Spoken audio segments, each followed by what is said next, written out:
The professional staff at the university are in the midst of a fight for union recognition, and I have asked them to join us to share their story. We started working with NYSUT more than 6 months ago because my colleagues and I are tired of high staff turnover resulting in a huge loss of institutional knowledge. Many of us are performing the tasks of multiple positions because people aren't being replaced. Some staff have chosen to leave, others have been quietly fired and disappeared.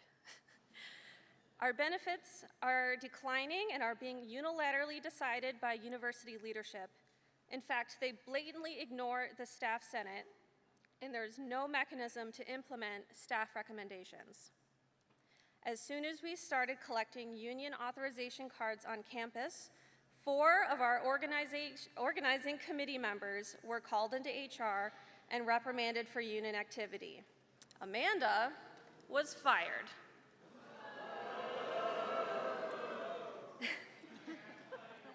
Immediately, members of the labor community, alumni, politicians, and NYSUT area leaders like the Pittsburgh District Teachers Association, UUP, and the Monroe Community College Faculty Association have called on the university to run a fair election. Nazareth students, faculty, and staff have rallied, and we eventually got to an election. On Wednesday, April 30th, we held our vote, but the university employed procedural delay tactics by challenging the votes of many of our leaders.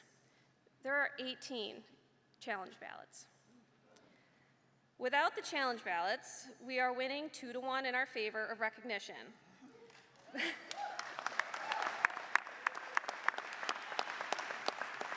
But until we resolve these ballots, we won't get a full count or a day of victory. Rest assured, we are confident that when all the ballots are finally counted, we will win our fight for union recognition and begin negotiating a contract to make our voices heard. Nazareth University, stop the delays. Count the ballots. Your employees have spoken, and we want a union contract. Thank you so much for your